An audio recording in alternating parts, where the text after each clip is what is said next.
Quero convidar o auditor do Tribunal de Contas do município, Dr. Fernando Antônio Costa Lima Uchoa Júnior, para presidir esta sessão, e convido o conselheiro e vice-presidente do Tribunal de Contas, o Dr. Edilberto Carlos Pontes, que será o palestrante dessa tarde.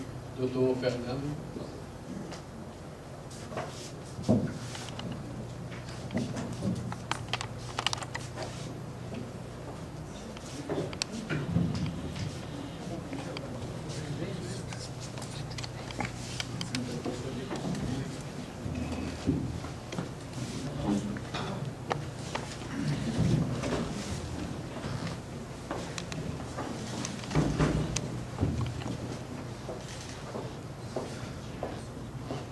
Boa tarde a todos. Gostaria inicialmente de agradecer o convite feito pelo ministro Biratã Aguiar para que o Tribunal de Contas dos municípios tomasse participação ativa neste evento. É um evento que realmente é de grande alcance no desenvolvimento da administração pública do Estado do Ceará, quiçá nacional.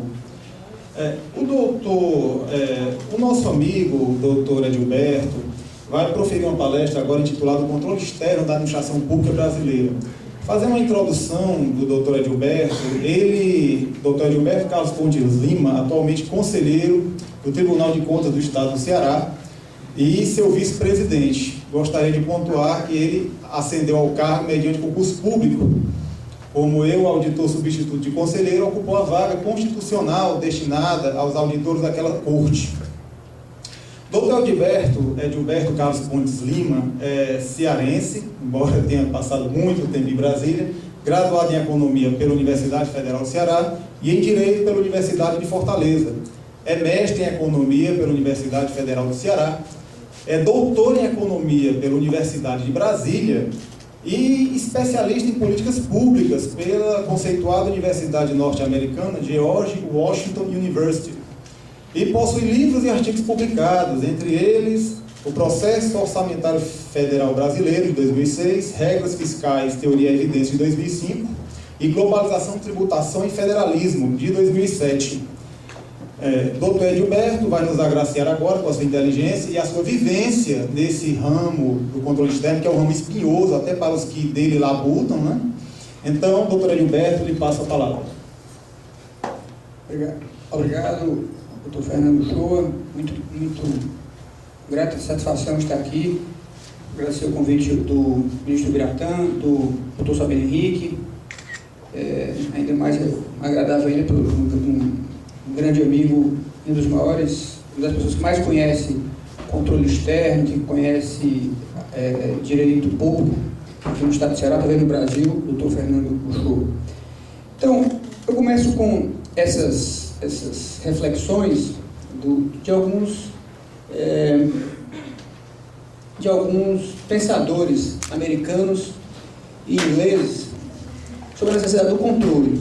Eu sempre gosto de repetir essas reflexões, que eu sempre lembro do Alan Blind, foi um grande teórico americano que ingressou na política. Ele foi Federal Reserve Bank, chegou a ser vice-chairman, como eles chamam, vice-presidente, e sofreu muito na política, nas disputas e tudo mais. Ele dizia o seguinte: olha, a diferença entre a política e o cientista, entre o político e o cientista, é que o cientista está sempre querendo dizer uma coisa nova, sempre uma novidade, alguma coisa que ele descobriu, ele quer mostrar, quer publicar, ser o primeiro a publicar, vai virar o paper, o artigo primeiro.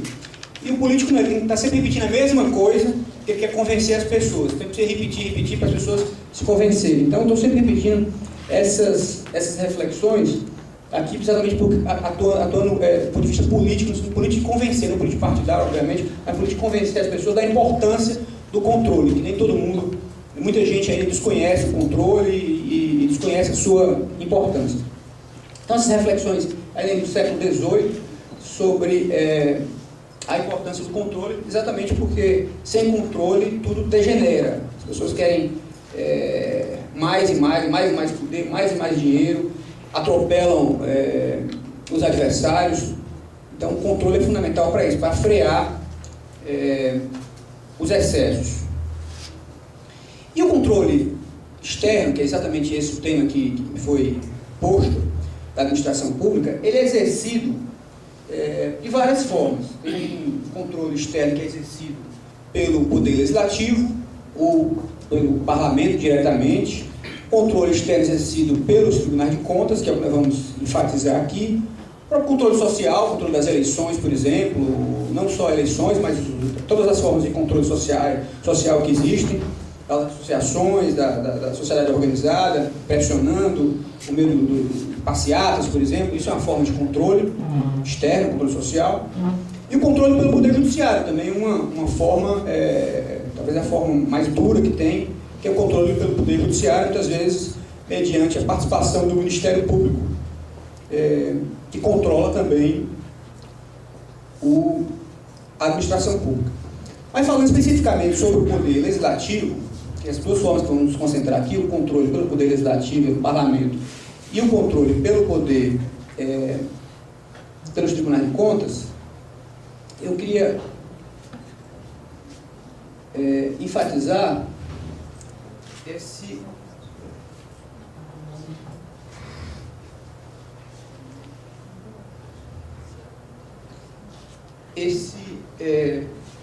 essa forma. O controle da natureza das coisas, o controle do Poder Legislativo ser um controle político. O controle do Tribunal de Contas é essencialmente um controle técnico. Claro que tem natureza política também, porque o Tribunal de Contas é um órgão do Estado, ele integra a ossatura do Estado, ele integra as suas competências que estão na própria Constituição. Mas eu quero dizer que o controle do Poder Legislativo, pela sua própria natureza, ele é um controle político, ele não é um controle de subsunção de fatos a normas estabelecidas, enfim, a regramentos estabelecidos, lei ou no orçamento. Não, é um controle por sua natureza político. Então, tem diversas formas que a Constituição estabeleceu para esse controle político, controle do Poder Legislativo, da administração pública. Ele é titulado controle externo, isso é a Constituição. Ele julga as contas anuais do chefe do Poder Executivo, essa é uma questão fundamental, julgar as contas. De novo, gente, aqui o julgamento é político. Essa é uma questão extremamente importante. Digamos, por hipótese, o Tribunal de Contas rejeite, dê um parecer prévio pela rejeição das contas de um administrador, um prefeito, ou presidente da República, ou mesmo governador do Estado. O Poder Legislativo não diz, não, essas contas são aprovadas. Apesar do Tribunal de Contas ter rejeitado, ele aprova. E o faz por razões políticas. É um julgamento político. Não é que se questionar esse julgamento político, é da natureza das coisas, é assim mesmo. É ontológico do Poder Legislativo ele avaliar politicamente que, apesar daquelas contas terem aqueles problemas apontados pelo Tribunal de Contas, mas o governo vai bem, o emprego vai bem, o nível de inflação vai baixa, as pessoas estão satisfeitas. Então ele considera que aquelas contas devam ser aprovadas, as contas do chefe do Poder Executivo. E de forma contrária também, digamos que o Tribunal de Contas resolva dar um parecer pela aprovação das contas do governador, ou do prefeito, ou do presidente da República. O Poder Legislativo resolve rejeitar. Apesar do parecer ser favorável à aprovação, o Poder Legislativo rejeita. Por quê? Por razões políticas. Olha, apesar do Tribunal de Contas ter dito que está tudo ok, resolve rejeitar porque o chefe do Poder Executivo está desrespeitando o Legislativo. Não prestigia os deputados, não prestigia os parlamentares, não recebe audiência, cortou o orçamento do Poder Legislativo de uma forma desproporcional em relação aos outros poderes. Enfim, foi uma avaliação política de que aquelas contas devem ser rejeitadas. E o faz rejeita, e isso está de acordo, em conformidade com a Constituição. É uma avaliação essencialmente política, não é uma avaliação técnica. Outra forma de atuação pelas comissões de orçamento. No caso do Congresso Nacional, a comissão mista. Vários poderes são conferidos pela Constituição Federal à comissão mista de orçamento. Por exemplo, o parecer prévio do Tribunal de Contas da União, quando chega no Congresso, quem faz o primeiro julgamento é a comissão mista de orçamento. Depois o Congresso julga, mas a comissão de orçamento faz a primeira avaliação no Congresso. Ela que examina, por exemplo, se o orçamento está sendo cumprido ou não, e propõe a sustação de determinado ato que não está em conformidade com o orçamento. Tem várias competências que a comissão de orçamento tem, e nos estados também, comissões que obviamente não são mistas. As comissões de fiscalização e controle também têm uma série de prerrogativas, convocar para audiência pública, requerer e solicitar fiscalizações por parte dos tribunais de contas, e as comissões parlamentares de inquérito, né? Agora mesmo tem essa discussão toda sobre Petrobras, mas várias comissões parlamentares de inquérito tiveram um papel decisivo no país. Quem se lembra aquela CPI do Judiciário, por exemplo, aquele caso lá do TRT de São Paulo, um escândalo enorme, foi basicamente investigado. Depois o TCU também fez uma investigação muito interessante, e eu acho talvez a mais bem sucedida de todos do TCU, porque condenou aquele grupo lá do Luiz Estevam, se não me engano. Mas, enfim, a Comissão Parlamentar de Inquérito é um dos instrumentos que o Congresso Nacional tem para exercer o controle externo. E, de novo, sempre enfatizando isso, sempre uma avaliação política. É da natureza do Congresso Nacional, do Parlamento, fazer sempre avaliações políticas. Não há que achar que isso está em desconformidade.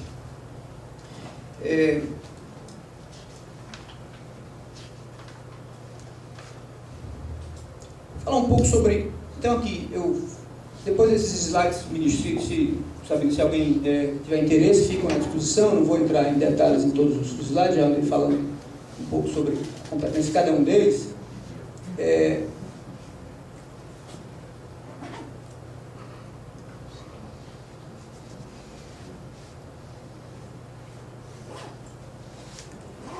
Então, quando a gente fala no controle, agora sim, técnico, ou seja, de exame em relação às normas contábeis, normas operacionais, normas legais, esse é feito pelos tribunais de contas no Brasil e em vários países. Existe aqui Portugal, França, a Europa praticamente toda optou pelo sistema de tribunais de contas.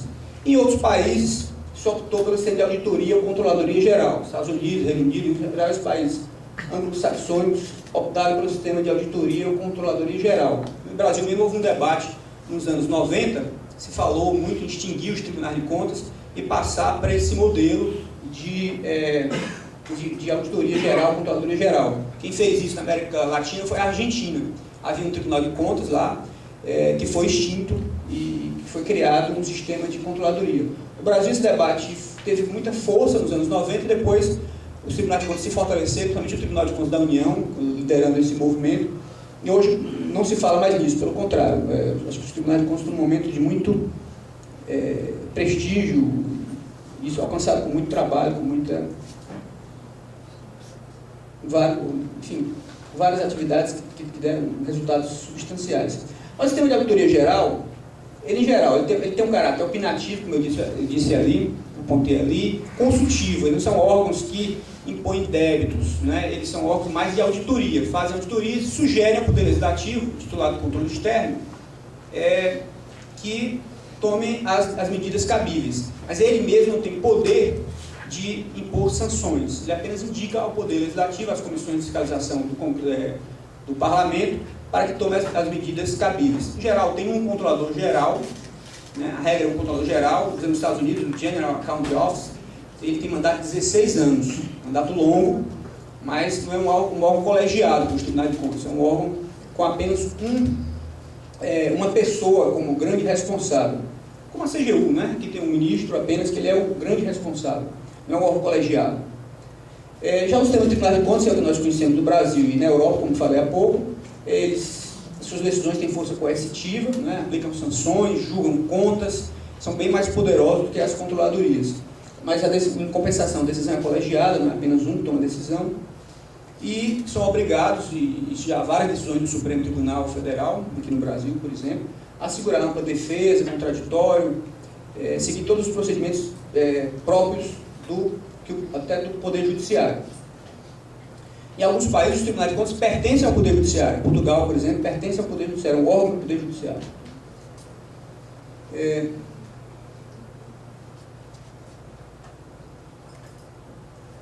Então, falando especificamente sobre o Tribunal de Contas, eu estou vendo aqui que tem várias pessoas do Tribunal de Contas, sabem disso tanto quanto eu, até mais do que eu, muitos aqui, mas esse sistema, como estava dizendo, no Brasil, a sua origem é a própria Constituição Federal. Por isso que não pode se dizer que o Tribunal de Contas é apenas um órgão técnico. é um órgão de natureza política, porque suas competências, a sua instituição, é feita pela própria Carta da República. Não foi uma lei, ou mesmo emenda à Constituição, que criou o Tribunal de Contas, que atribuiu competências a ele. As competências foram atribuídas na Carta da República. Da mesma forma que atribuiu competência ao Congresso Nacional, à Câmara, ao Senado, atribuiu também ao Tribunal de Contas. E há também diversos dispositivos legais que dão novas competências aos tribunais de contas. A lei de licitações e contratos, a lei de responsabilidade fiscal, que elegeu o Tribunal de Contas como um grande guardião, e outras normas, as próprias leis orgânicas de cada Tribunal de Contas, também tem um papel decisivo para definir as suas competências, as suas atribuições. Então, falando um pouco sobre essas competências que estão na Constituição, as competências constitucionais são as mais importantes. Essa primeira é esse parecer prévio, que falei há pouco. Você dá um parecer prévio, apenas um parecer, como não está dizendo, para e se envia para o Poder Legislativo fazer um julgamento político. Aparentemente, quando se verá, é um mero parecer, mas os tribunais dão uma importância muito grande a esse documento. Se nós examinarmos, por exemplo, o do Tribunal de Contas da União, existem pouquíssimos documentos tão bem elaborados, análises tão profundas, tão críticas sobre o andamento da macro gestão governamental, uma macro avaliação governamental. Poucos documentos tão bem feitos como o parecer prévio que o Tribunal de Contas da União faz. É um documento primoroso. Quem tem interesse em contas públicas, em examinar isso, se examinar nos últimos 10 anos, a cada ano são melhores os relatórios. O ministro Gratami, acho que em 2008 foi o relator, um documento primoroso, várias análises são feitas. É um documento excelente. São os técnicos de muito bom nível no TCU e que fazem com total independência, são todos concursados, presididos por um ministro, e depois é julgado aquilo. Então são documentos primorosos, todos na internet. Aqui no estado do Ceará mesmo, se vocês observarem, os relatórios também são muito bons, tem relatórios excelentes. O Dr. Wellington Cali foi coordenador durante alguns anos do parecer prévio do Tribunal de Contas do estado do Ceará. Há documentos, análises muito bem feitos com total independência, textos de extrema qualidade. Então são documentos que costumam ser muito valorizados, o grande público acompanha, a mídia acompanha, porque é uma análise com um órgão independente, imparcial e que costuma fazer análises bastante profundas, bastante abrangentes.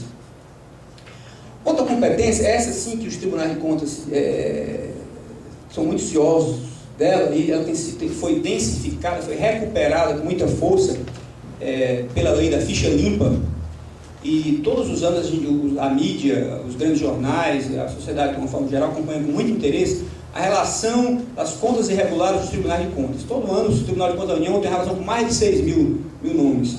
Todos os anos se acompanha com muito detalhe. Todo ano não, a cada 2 anos, nos anos de eleição. E aqui é quando o Tribunal de Contas realmente exerce um poder muito grande, que ele julga as contas, e julga em caráter definitivo. O Poder Judiciário não pode. Se o Tribunal de Contas disser, olha, a conta é irregular, o Poder Judiciário não pode dizer, não, é regular. O máximo que pode fazer é anular aquele julgamento, porque alguma formalidade não foi obedecida, devido ao processo legal, direito de defesa, esse tipo de procedimento não foi obedecido. Mas o Poder Judiciário não pode julgar de forma diferente. O julgamento é apenas do Tribunal de Contas. Então, e o Poder Legislativo também, isso é importante. Eu já vi até em livro isso errado. O Poder Legislativo não é instância recursal do Tribunal de Contas. A conta foi julgada irregular pelo Tribunal de Contas. O secretário A, o ministro A, teve contas irregulares pelo Tribunal de Contas. Ele pode recorrer ao Congresso? Não, não pode. Então, o Tribunal de Contas é a instância única e definitiva sobre o julgamento de contas. Há quem considere que o julgamento de contas é uma coisa menor. Considera que isso é cadáver. O mais importante é o acompanhamento concomitante.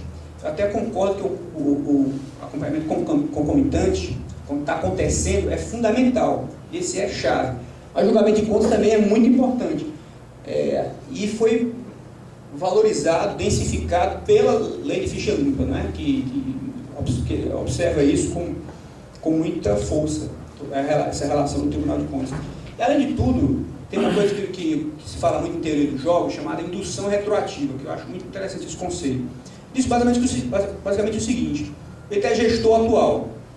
Ele, como gestor atual, ele não está dando nem muita bola para o Tribunal de Contas. Ele se considera poderoso, ele é amigo do governador, ele é amigo dos senadores, ele é amigo... Enfim, tem muitos poderes e tudo mais. E aí ele está vendo o atual, um secretário anterior, desculpa, o jeito que foi secretário há 3, 4 anos, eles estão sendo julgadas hoje pelo tribunal, 3, 4 anos atrás. Cadáver, já que já foi feito. Alguém pode dizer, olha, não adianta mais, isso é cadáver, já foi feito. Só que o Tribunal de Contas julga irregular aquelas contas. Constitui um débito, aplica multa. A gente vai para a relação do TRE. O nome dele aparece no jornal, contas irregulares. Eu pergunto a vocês, o gestor atual, que se achava tão poderoso, não dava pouca importância ao Tribunal de Contas, ele não vai ter um cuidado muito maior, que vê que aquele Tribunal de Contas é rigoroso. Ele diz, olha, aconteceu com o gestor anterior, pode acontecer comigo também. Daqui a 3, 4 anos as minhas contas serão julgadas, uma licitação que eu fiz, dispensei indevidamente a licitação, uma elegibilidade indevida, enfim, qualquer irregularidade, uma modalidade errada de licitação. Então faz com que o gestor atual acabe, pelo efeito do anterior, acabe atuando sobre tem um efeito sobre o atual gestor. Por isso é que julgar contas é fundamental, não é apenas cadáver, porque isso traz um efeito para o atual, faz o atual ficar muito mais cuidadoso, muito mais preocupado com o seu futuro, porque sabe que o tribunal será rigoroso no seu julgamento. Há uma série de debates que eu não vou entrar aqui, mas apenas ilustração. Essa conta interessa muito mais ao TCM, no caso do Estado do Ceará, quando o prefeito é gestor, ele é ordenador de despesas, quem julga suas contas? Há quem entenda, o ministro Gilmar Mendes, por exemplo, é a Câmara Municipal, já o ministro Carlos Aires Brito é o Tribunal de Contas. Há um debate muito grande sobre isso que ainda não foi decidido, né? No caso que o prefeito atua como ordenador de despesas. Nos estados isso não é importante, nem na União, porque o governador nunca é ordenador de despesas, nem o presidente da República. Mas alguns municípios menores, essa questão é importante. Julgamento de contas. Havia em vários estados que colocavam nas suas constituições que as contas da Assembleia Legislativa seriam julgadas pela própria Assembleia, não seriam julgadas pelo Tribunal de Contas. Né? Por exemplo, lá na Bahia, por exemplo, as contas do Tribunal de Justiça e as contas do Tribunal de Contas dos municípios não são julgadas pelo TCE, segundo a Constituição Estadual. São julgadas pela Assembleia Legislativa. Mas em todos esses casos, chegou ao Supremo, quando o Supremo julgou, disse que era inconstitucional. Quem julga essas contas nos termos da Constituição é a Constituição Federal, é o Tribunal de Contas do Estado. Havia também na Lei de Responsabilidade Fiscal, dizendo que as contas dos poderes não seriam julgadas pelos tribunais de contas, seriam apenas um parecer prévio. Também o Supremo considerou inconstitucional esses artigos da LRF, da Lei de Responsabilidade Fiscal. Aqui é outra competência, basicamente de registro de atos de aposentadoria, uma competência muito antiga, acho que desde o começo do Tribunal de Contas. Considera-se que esses atos de aposentadoria e pensão são atos complexos que se aperfeiçoam no Tribunal de Contas. Então também é uma atribuição que a Constituição estabelece. Essa é fundamental, esse é o tal controle concomitante que o ministro Biratã tanto gosta e, enfim, todos nós temos grande apreço por elas, que é realizar inspeções e auditorias por iniciativa própria ou por solicitação do Poder Legislativo. Vejam aqui que quando se diz que o Tribunal de Contas ele é um órgão que auxilia o Poder Legislativo, aqui fica muito claro que auxilia, mas não quer dizer que seja subordinado ao Poder Legislativo. Ele auxilia, mas ele também atua por iniciativa própria. E pode fazer inspeção e auditoria nas unidades do próprio Poder Legislativo. Como agora, por exemplo, o TCU fez sobre o teto constitucional dos servidores do Senado e da Câmara Federal.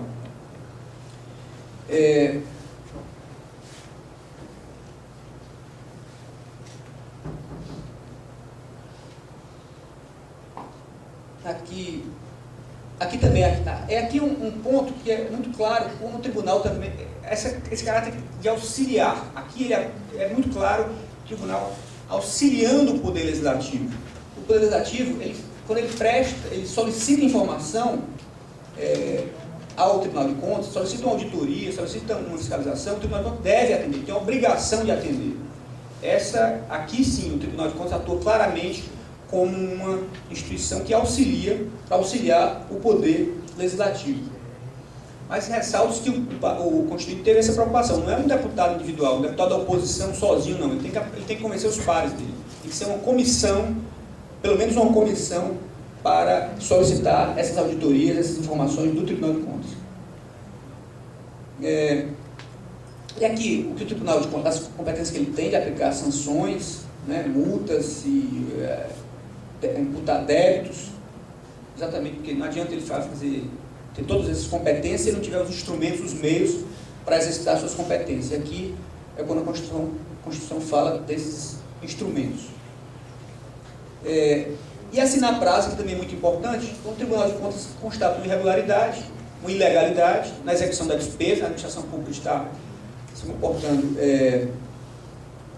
em desconformidade com a legislação, ele assina prazo para que se corrija, sob pena de multa.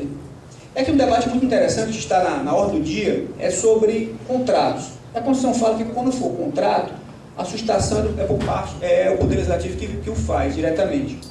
Só que o Tribunal de Contas da União começou a determinar que órgãos sustassem contratos e os órgãos não se conformaram. Foram ao Supremo Tribunal Federal, mandado de segurança do Supremo Tribunal Federal. E o Supremo Tribunal Federal confirmou essa competência do Tribunal de Contas de determinar que o órgão que está executando um contrato o anule. O Tribunal de Contas da União tem esse, o Tribunal de Contas dos Estados também tem essa competência de determinar que não pode sustar diretamente, mas determinar que anule,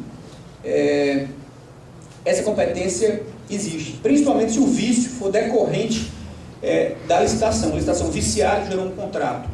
Então, aqueles efeitos da licitação viciada foi a assinatura de um contrato, portanto, viciado também. Então, o Tribunal de Contas pode determinar que o órgão o faça. Doutor Eduardo aqui, que é um grande, doutor Eduardo Lemos, cumprimento, Vossa Excelência, obrigado por estar aqui, que é também um grande estudioso desse assunto, já em diversas ocasiões já o citou. E aqui também uma competência importante, o Tribunal de Contas, muitas vezes ele não pode atuar naquele campo, por exemplo, ele não atua no campo penal. A ação de propriedade administrativa, o Tribunal de Contas não promove a ação penal, mas ele tem a obrigação, dever de representar os órgãos competentes. E isso é interessante, gente. Boa parte, se a gente olhar, boa parte das ações do Ministério Público, tanto estadual quanto federal, decorreram de iniciativas, de auditorias, de fiscalização dos tribunais de contas. O Tribunal de Contas fez uma fiscalização, uma auditoria, constatou uma série de irregularidades, indícios fortes de improbidade administrativa e até de crime. E encaminha ao Ministério Público, e o Ministério Público promove as devidas ações, ação penal, ação de improbidade administrativa.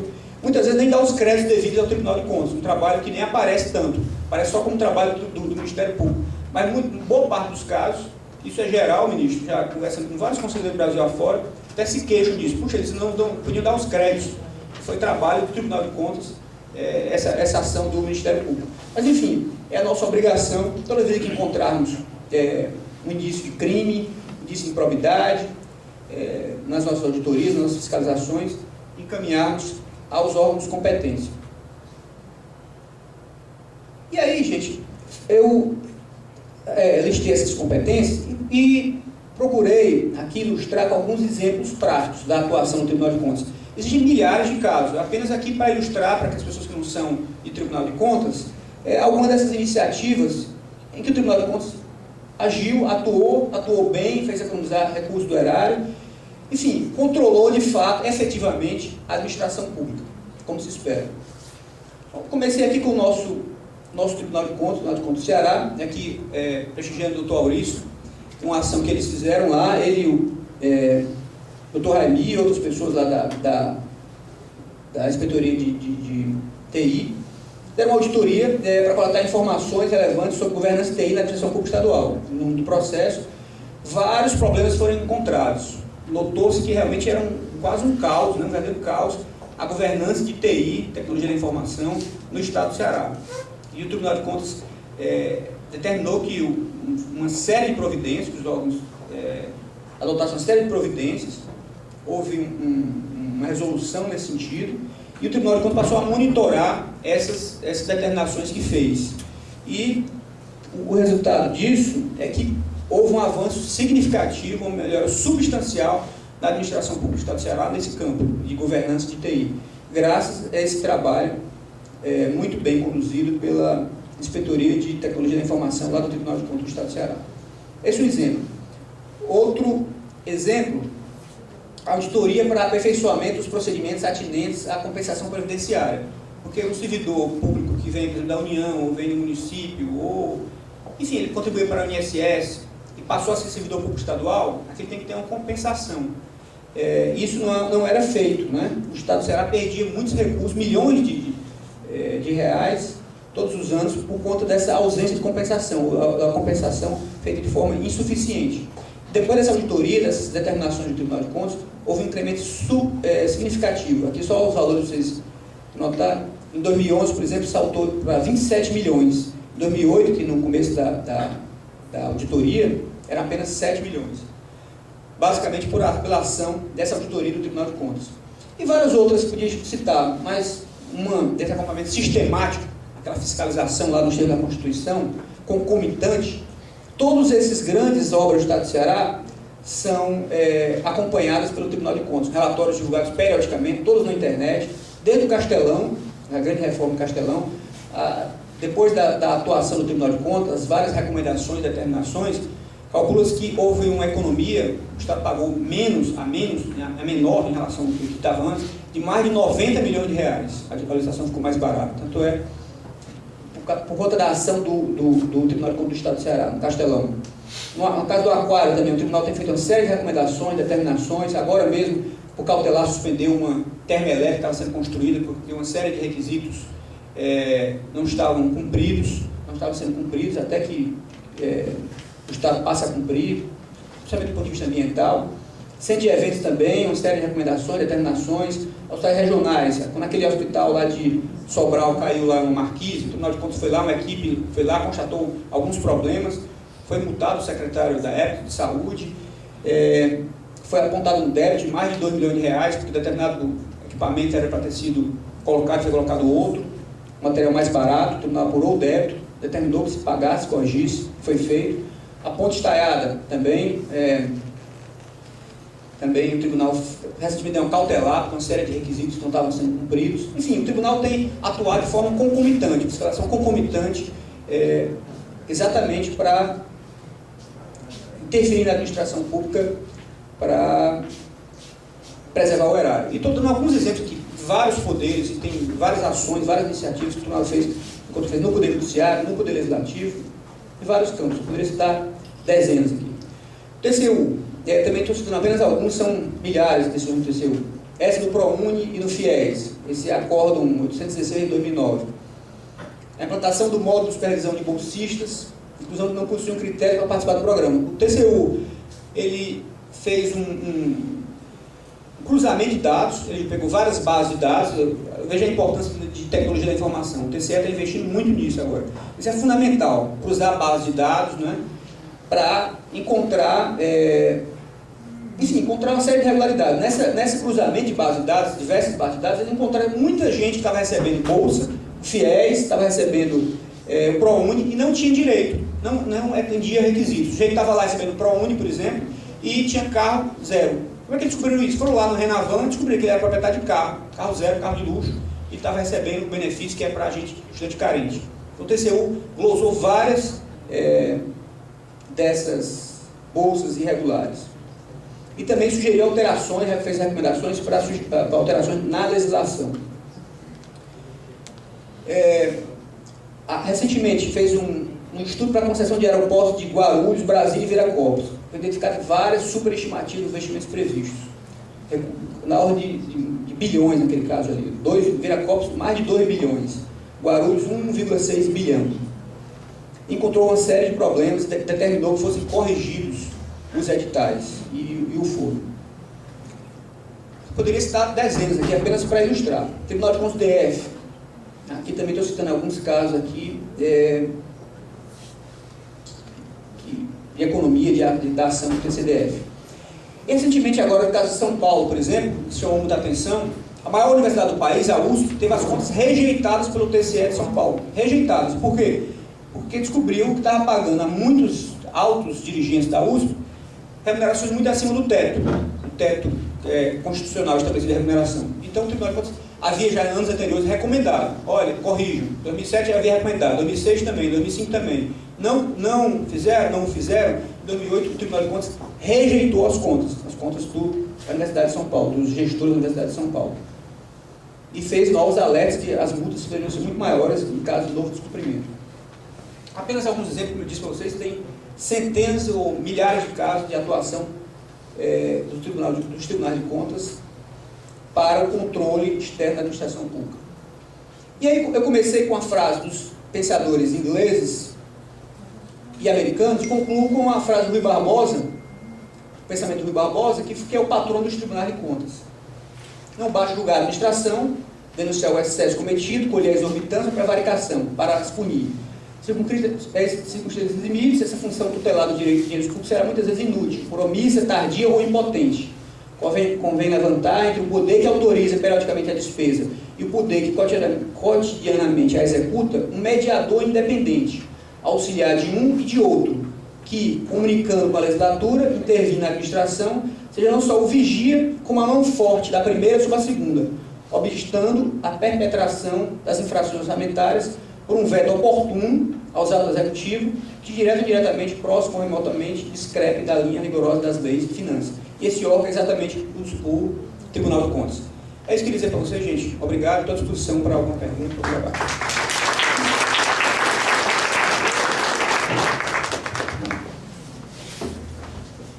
Alguém gostaria de fazer alguma pergunta, doutor Gilberto? Bem, então, devido ao adiantado da hora, nesta última palestra, embora a não menos importante, mas o fechamento de um dia glorioso de estudos, gostaria também de registrar aqui a presença do Dr. Eduardo Souza Lemos, que eu não tinha feito no começo, foi uma falha minha, me perdoe, Dr. Eduardo. Vossa Excelência, que já passou por vários tribunais de contas, está aqui abrilhantando o Tribunal de Contas do Estado do Ceará, e nos cruzamos em concursos públicos aí, Brasil afora, né? O Edilberto também é da nossa época aqui de concursos, né? Um pessoal muito bom que rodava o Brasil fazendo concursos e que hoje está aí nos cargos-chave dos tribunais de contas contribuindo com essa competência. Eu gostaria de agradecer ao doutor excelentíssimo senhor ministro Biratã Aguiar pela possibilidade dada ao Tribunal de Contas dos municípios de participar desse evento e registrar a presença aqui do doutor Fernando da Justa, nosso amigo servidor do TCM e palestrante. Um palestrante de longa data e de longa experiência, inclusive foi inspetor muitos anos do Tribunal de Contas dos municípios. Então, agradecendo mais uma vez, eu dou por encerrada a presente palestra.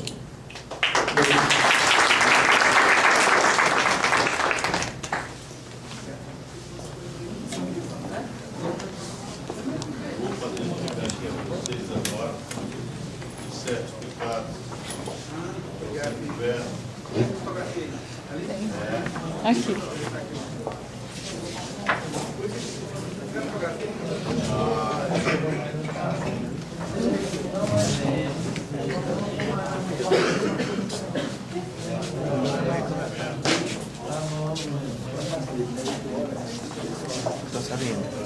Obrigado. Mas eu que agradeço mais uma vez. Fernando, obrigado, viu?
Prévia para a gente